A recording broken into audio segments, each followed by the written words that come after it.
Hello viewers, welcome to the মোটোবাজ।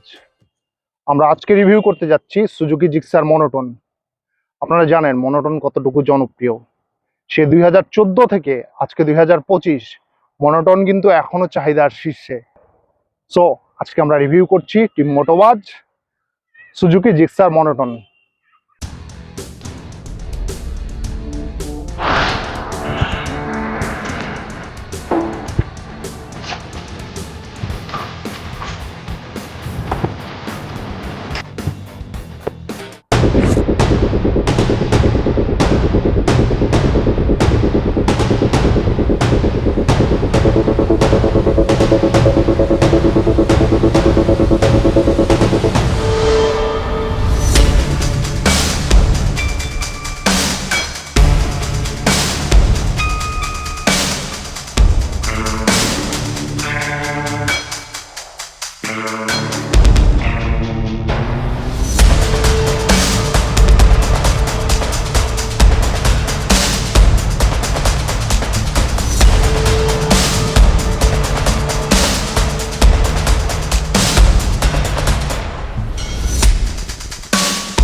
Gixxer বাঙালিদের কাছে অনেক পরিচিত একটি নাম। সে 2014 থেকে জিক্সার চলে আসছে আজকে 2025 পর্যন্ত। বাইকটির রিভিউ চেয়েছেন আমার চ্যানেলের অনেকেই। আজকে ফাইনালি আমরা মনোটনের রিভিউ করতে যাচ্ছি। সুজুকি জিক্সার মনোটন বাজেটের মধ্যে একটি অসাধারণ বাইক। এটির looks, mileage, comfort, control, breaking সবকিছুই কিন্তু অনেক ভালো। সো আমরা যদি প্রথমেই কথা বলি বাইকটির লুকসে রয়েছে অ্যাগ্রেসিভ লুকস এবং এটার মাস্কুলার ফুয়েল ট্যাঙ্ক, এক্সস্ট এবং সবচেয়ে বড় কথা এটির 41 ডায়ামিটারের একটি টেলিস্কোপিক ফর্ক রয়েছে। পিছনে রয়েছে অ্যাডজাস্টেবল মনোশক। 2014 সালে যখন ইয়ামাহা এফজেডএস ভার্সন 1 যেটা কার্বোরেটর এডিশন ছিল সেটা যখন থাকে তখন তার কম্পিটিটর হিসাবে সুজুকি লঞ্চ করে এই মনোটন বাইকটি। আজকে কথা বলবো আমরা সুজুকি জিক্সার মনোটন নিয়ে। চলুন দেখে আসা যাক আর কি কি ফিচার অফার করছে সুজুকি। সো আমরা যখন একটি বাইক কিনতে যাই আমাদের প্রথমেই মাথায় থাকে 2 লাখ টাকা বাজেটের মধ্যে কি কিনবো। অ্যাকচুয়ালি 2 লাখ, কারো বাজেট থাকে 2.5 লাখ, কারো 3 লাখ। আমরা বাজেট ওয়াইজ একটা করে সেগমেন্ট চুজ করি। সো আমাদের যখন মাথায় থাকবে যে আমরা একটা 150 সিসি বাইক নিতে যাব এবং আমাদের বাজেট হবে 2 লাখ, তখন আমাদের চয়েসে আর কি কি আসতে পারে। বিভিন্ন কোম্পানি বিভিন্ন রকম তাদের বাইকগুলো অফার করছে, কিন্তু মনোটন কেন 2 লাখ টাকার মধ্যে সেরা সেটা আমি এক্সপ্লেন করব। প্রথমত বাইকটির ইঞ্জিন, যেটা অনেক ভালো পাওয়ার প্রডিউস করে, এক্সিলারেশন, টপ স্পিড, তারপরে আপনার কন্ট্রোলিং, ব্রেকিং সব মিলে 2 লাখ টাকার মধ্যে মোটামুটি বলা যায় যে সেরা বাইকের কাতারেই রয়েছে এটি। আর 2 লাখ টাকার বাইকের মধ্যে এটি আপনাকে দিচ্ছে অনেক কনফিডেন্স, যেটা আপনি যখন রাস্তায় চালাবেন আপনার কনফিডেন্স অনেক বেশি গ্রো করবে। আর বাইকটির দাম কিন্তু সবসময় 2 লাখ প্লাস মাইনাস ওঠানামা করে, কোনো সময় 2 লাখ 5, আবার 1,98,000, 95 এরকমও আসে। এছাড়া ঈদ অফার থাকে, ঈদ অফারেও তারা চেষ্টা করে মানে সুজুকি যে বাইকটির একটা ভালো রকমের ডিসকাউন্ট দিয়ে অফারে সেল করার জন্য। সো 2 লাখ টাকার মধ্যে আমরা বলতেই পারি যে সবসময় মনোটন বাইকটি আশেপাশে থাকে এবং এটি নিঃসন্দেহে একটি সেরা বাইক। সো আপনার বাজেট যদি 2 লাখ টাকার মধ্যে হয় আপনি দেখতে পারেন মনোটন বাইকটি। 2 লাখ টাকা মূল্যের বাইকটিতে আমরা আরেকটি জিনিস আশা করি সবসময়, সেটা হলো মাইলেজ। আমরা সবসময় চিন্তা করি পার লিটারে আমরা যেই বাইকটি কিনবো না কেন পার লিটারে সেটা কত কিলোতে যায়। কারো এক্সপেকটেশন থাকে 50, কারো এক্সপেকটেশন থাকে হচ্ছে 40 প্লাস হলেই হয়, বা এক একজনের এক এক রকম এক্সপেকটেশন থাকে। সো একটা 150 সিসির মোটরসাইকেল থেকে আমরা কি কি মাইলেজ আশা করতে পারি এবং কতটুকু পার লিটারে দেবে সেটা আমরা আশা করতেই পারি। এক একজনের এক্সপেকটেশন এক এক রকম হয়েই থাকে। সো জিক্সার বাইকটির মাইলেজ যদি আমরা চিন্তা করি তাহলে মাইলেজ এটা অ্যাকচুয়ালি আপনার চালানোর উপরে ডিপেন্ড করবে।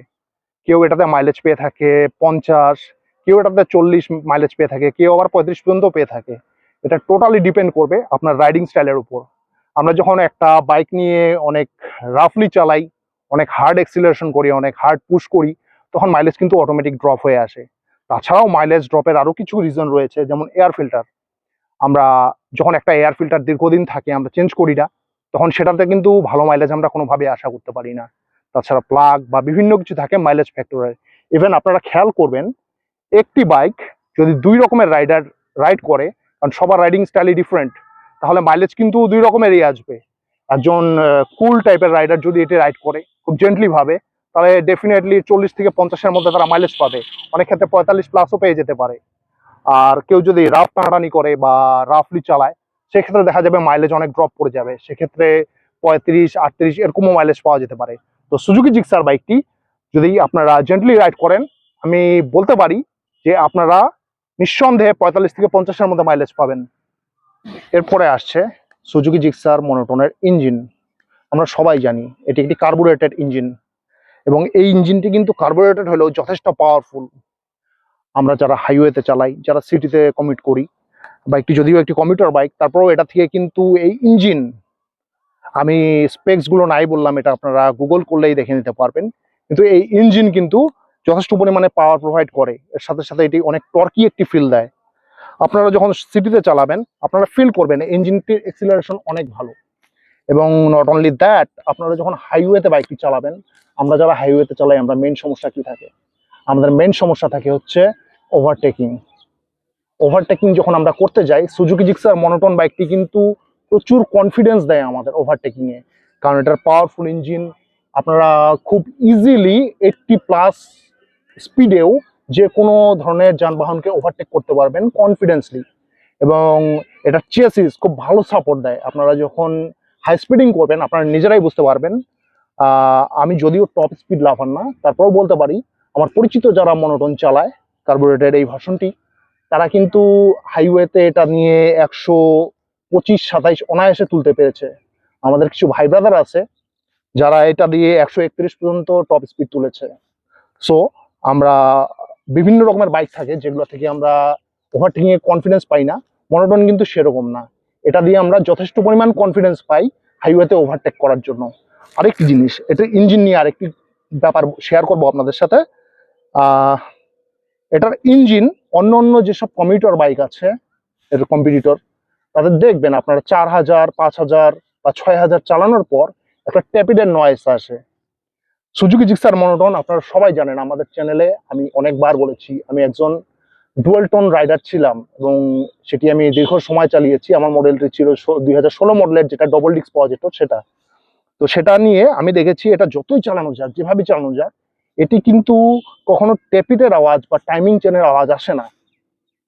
কম্পেয়ার টু এটার যে এলইডি ভার্সনটা বর্তমানে আছে, সেটা এফআইএ বেস যেটা, সেটাতেও কিন্তু কিছুটা টেপিডের আওয়াজ আসে, কিন্তু কার্বোরেটেড এই মনোটনের কিন্তু কখনোই আমি টেপিডের আওয়াজ পাইনি।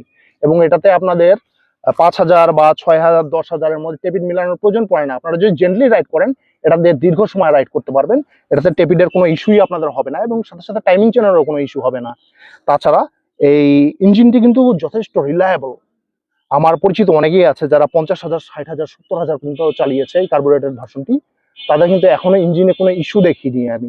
ইভেন আমার পরিচিত এরকম 2-4 জন আছে যারা এখনো স্টক ক্লাস প্লেটে চালাচ্ছে, কারণ ঢাকার হিসাব আলাদা বা ব্যস্ত সিটিগুলোর হিসাব আলাদা। আমরা যারা উত্তরবঙ্গে থাকি, এটা দিনাজপুর থেকে বলছি আমি, এদিকে কিন্তু ট্রাফিক জ্যাম এগুলো অনেক কম, যার কারণে ক্লাস প্লেটের উপর সেরকম প্রভাব পড়ে না।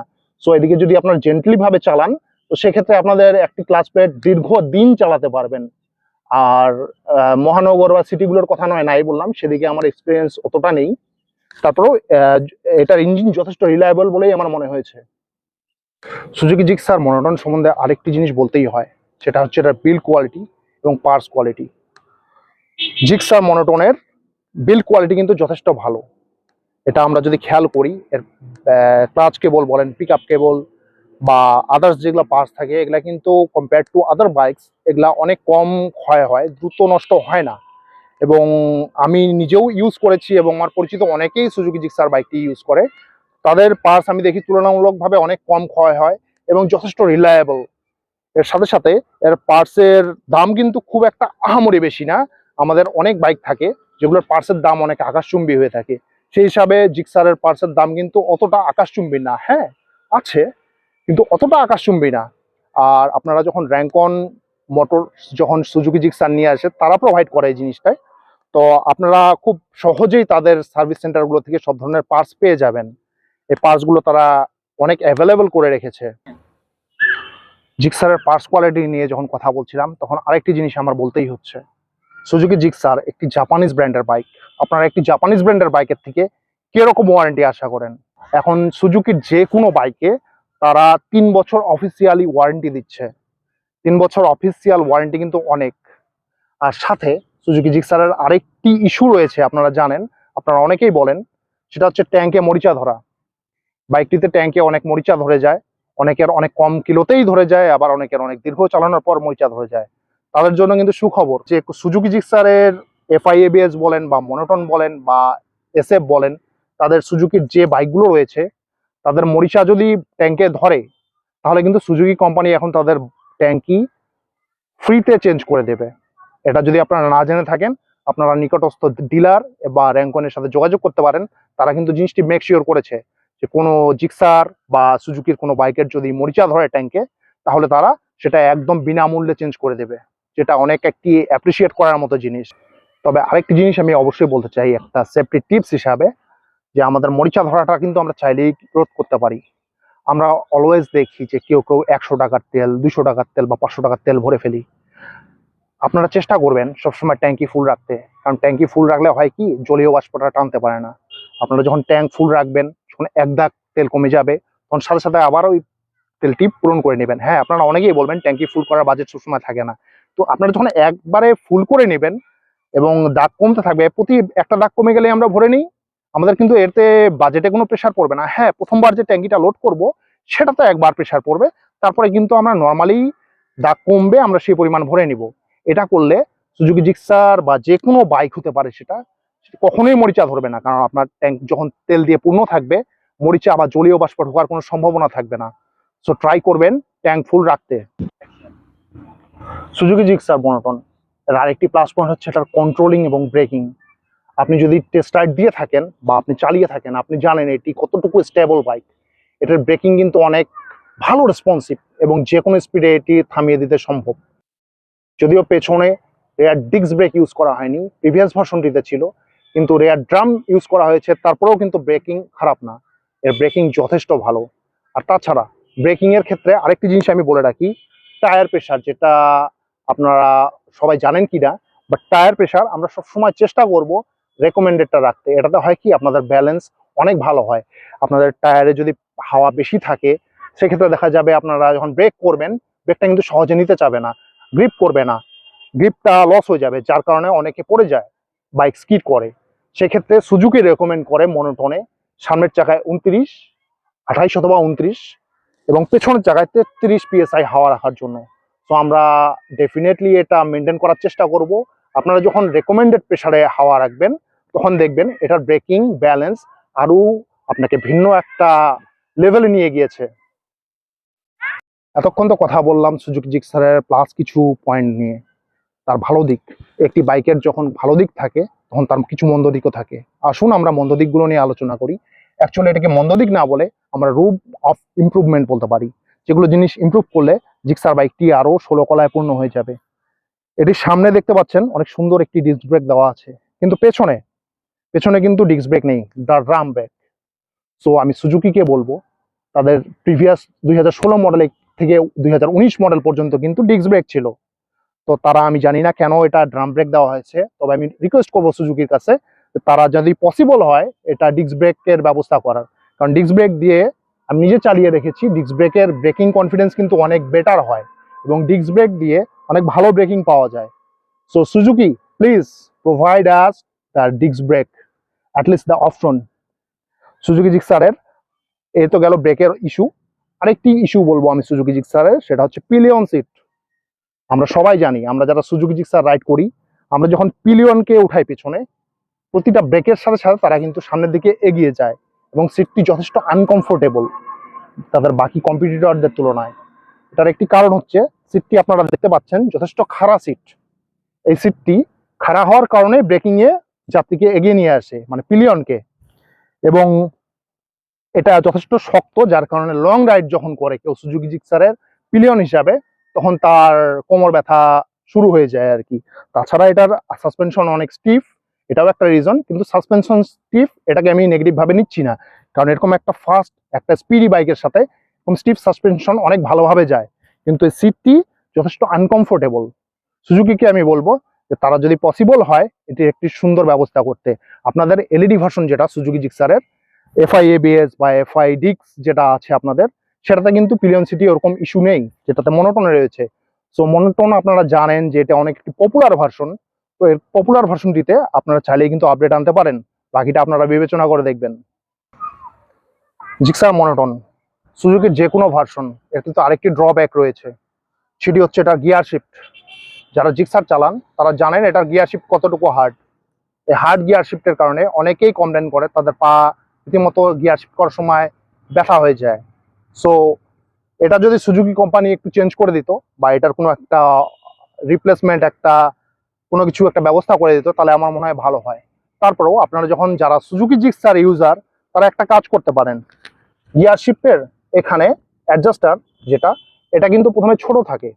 তো আপনারা যে কোনো সুজুকি জিক্সার শোরুমে যখন নিয়ে যাবেন, সুজুকি শোরুমের টেকনিশিয়ানদের বললেই তারা এই জিনিসটা একটা বড় অ্যাডজাস্টার লাগিয়ে দেয়, যেটা এফআই এবিএস ইউজ করা হয়। তো আপনারা যদি সেই বড় অ্যাডজাস্টারটা ইউজ করেন, সেক্ষেত্রে দেখতে পাবেন গিয়ার অনেক সফট হয়েছে। হ্যাঁ, খুব বেশি সফট না, বাট আগের থেকে অনেক বেটার হয়েছে এবং কমফোর্টেবল হয়েছে। সো আপনারা চাইলে এই ট্রিকটি ব্যবহার করতে পারেন। এটা সুজুকির যে কোনো শোরুমে গেলেই তাদের বলতে পারলেই তারা করে দিবে, এবং এটার প্রাইসও কিন্তু খুব বেশি না, খুব স্বল্প খরচে আপনারা করে নিতে পারবেন জিনিসটি। সুজুকি জিক্সার মনোটন এটির কিন্তু আরেকটি ড্রব্যাক আমার কাছে আছে বলে মনে হয়, সেটা হচ্ছে এটির হেডলাইট। এটাতে ইউজ করা হয়েছে একটি হ্যালোজেন বাল্ব। এটা 2025 পার হয়ে 26 চলতেছে প্রায়।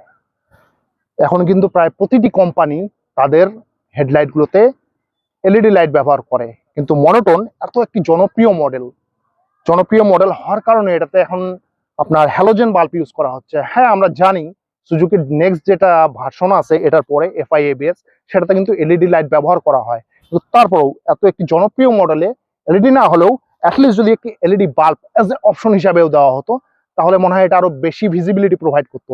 যারা হাইওয়েতে রাইড করে, ভিজিবিলিটি কিন্তু তাদের জন্য অনেক একটা জরুরি জিনিস। বিশেষ করে রাতে আমরা রাইড করার সময় চেষ্টা করব যে এলইডি লাইট একটা লাগিয়ে নিতে, অ্যাটলিস্ট যদি কোম্পানি নাও দেয় তাও লাগিয়ে নিতে, কারণ এটাতে অনেক বেটার ভিজিবিলিটি আসে। পরিশেষে আমরা বলতে চাই সুজুকি জিক্সার মনোটন বাইকটি একটি ভ্যালু ফর মানি বাইক। এটির প্রাইস সবসময় 2 লাখ প্লাস মাইনাস হয়ে থাকে, এবং এটির কিন্তু আপনারা জানেন রিসেল ভ্যালু অনেক ভালো। আপনারা যারা এই বাইকটি ইউজ করেন বা আপনারা যারা এই বাইকটি কিনে থাকেন সেকেন্ড হ্যান্ড শোরুম থেকে, আপনারা জানেন এই বাইকটির রিসেল ভ্যালু অনেক ভালো, এবং এটি বেচতে গেলে বা কিনতে গেলে কিন্তু যারা বেচতে যায় তারা আহামরি খুব একটা লস করে না। সো বাইকটি আমি নিঃসন্দেহে বলতেই পারি যে এটা একটা ভ্যালু ফর মানি বাইক। তাছাড়া এর লুকস, এর কন্ট্রোলিং, এর ব্যালেন্স, এর কমফোর্ট, এর কমিউটিং বা হাইওয়েতে ক্রুজিং সবকিছুই কিন্তু কোনোটাই ফেলে দেওয়ার মতো নয়। ইভেন অনেক কমিউটার বাইকের থেকে অনেকই ভালো। সো সেরাদের তালিকায় যদি আমি রাখতে চাই, সুজুকি জিক্সার মনোটন বাইকটি আমি রাখতেই পারি। তো আপনারা কারা এই বাইকটি কিনবেন? যারা সবসময় চিন্তা করেন এক্সিলারেশন দরকার, টপ স্পিড দরকার, বা আপনাদের মাইলেজ দরকার, ভালো মাইলেজের জন্য ইভেন বেটার রিসেল ভ্যালুও দরকার, তারা কিন্তু এই বাইকটি অনায়াসেই কিনতে পারেন। এই বাইকটি আপনাকে কোনো দিক থেকে হতাশ করবে না। সাথে রিলায়েবল ইঞ্জিন, জাপানিজ টেকনোলজি এবং সুজুকির রিলায়েবল সার্ভিস, সব কিছুতেই আপনি কিন্তু এগিয়ে থাকবেন এই বাইকটি নিলে। সো আজকে এখানেই বিদায় নিচ্ছি। দেখা হচ্ছে সামনের নেক্সট কোনো ভিডিওতে। আশা করি সাথেই থাকবেন দি মোটোবাজের সাথে। মোটোবাজ সাইন আউট।